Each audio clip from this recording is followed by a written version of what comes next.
SBI CBO അഥവാ state bank of India circle based officer notification വന്ന എല്ലാവർക്കും അറിയാമല്ലോ. മറക്കണ്ട, last date of application 2005 May 29 ഇതുവരെ 2964 വേക്കൻസീസ് റിപ്പോർട്ട് ചെയ്യുന്ന ഈ പരീക്ഷ നടക്കുന്നത് 2025 ജൂലൈയിലായിരിക്കും. ഒരു ഓൺലൈൻ ടെസ്റ്റും പിന്നീട് വരുന്ന ഇന്റർവ്യൂവും തുടർന്ന് വരുന്ന ലാംഗ്വേജ് പ്രൊഫഷൻസി ടെസ്റ്റുമാണ് റിക്രൂട്ട്മെന്റ് പ്രോസസ്സിന്റെ അടിസ്ഥാനം. 21 മുതൽ 30 വയസ്സ് വരെയാണ് ഈ എക്സാമിന് അപ്ലൈ ചെയ്യാനുള്ള ഏജ് ലിമിറ്റ്. റിസർവേഷൻ കാറ്റഗറീസിന് നിയമാനുസൃതമായ ഏജ് റിലാക്സേഷനും ഉണ്ട്. കേരളവും ലക്ഷദ്വീപും ഉൾപ്പെടുന്ന ട്രിവാൻഡ്രം സർക്കിളിൽ ഇതുവരെ 90 വേക്കൻസീസ് ആണ് റിപ്പോർട്ട് ചെയ്തിരിക്കുന്നത്. ഈ പരീക്ഷയ്ക്ക് അപ്ലൈ ചെയ്യാനുള്ള മിനിമം ക്വാളിഫിക്കേഷൻ ഗ്രാജുവേഷനാണ്. എല്ലാ ഗ്രാജുവേറ്റ്സിനും അപ്ലൈ ചെയ്യാൻ പറ്റുമോ എന്നുള്ളതാണ് ഞങ്ങൾക്ക് വന്ന അന്വേഷണങ്ങളിലെ പ്രധാന സംശയം. പറ്റില്ല. നിങ്ങൾ ഗ്രാജുവേഷന് ശേഷം ഏതെങ്കിലും ഷെഡ്യൂൾഡ് കൊമേഴ്സ്യൽ ബാങ്കിലോ സെക്കൻഡ് ഷെഡ്യൂൾഡ് റീജിയണൽ റൂറൽ ബാങ്കിലോ ഒരു ഓഫീസർ പോസ്റ്റിൽ മിനിമം 2 വർഷം വർക്ക് ചെയ്തിരിക്കണമെന്ന് നിർബന്ധമാണ്.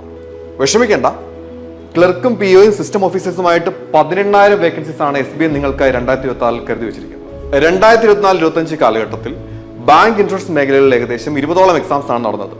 അതിൽ SBI മാത്രം 2024 18,000 വേക്കൻസീസ് അനൗൺസ് ചെയ്തിട്ടുണ്ടെങ്കിൽ മറ്റുള്ളവയുടെ അനൗൺസ്മെന്റോടെ വരുമ്പോൾ 2026 ഈ ദശാബ്ദത്തിൽ നടക്കാൻ പോകുന്ന ഏറ്റവും വലിയ റിക്രൂട്ട്മെന്റിന് കളമൊരുങ്ങുന്ന വർഷമാണ് നമുക്ക് പറയാം. പരിശീലനം തുടങ്ങിയവർ കൂടുതൽ ആവേശത്തോടെ പരിശീലിക്കേണ്ടതും തുടങ്ങാത്തവർ പരിശീലനം തുടങ്ങേണ്ട റൈറ്റ് ടൈമും ഇതാണ്. നിങ്ങളെ വിജയത്തിലെത്തിക്കാനുള്ള എല്ലാ ഫെസിലിറ്റീസുമായി IBS സജ്ജമാണ്. IBSന്റെ ട്രിവാൻഡ്രം, കായംകുളം സെന്ററുകളിലേക്കുള്ള ഓഫ്ലൈൻ ബാച്ചുകളിലേക്കും ഓൺലൈൻ ബാച്ചുകളിലേക്കുമുള്ള അഡ്മിഷൻ ആരംഭിച്ചിരിക്കുന്നു. So join with us and get ready for your success.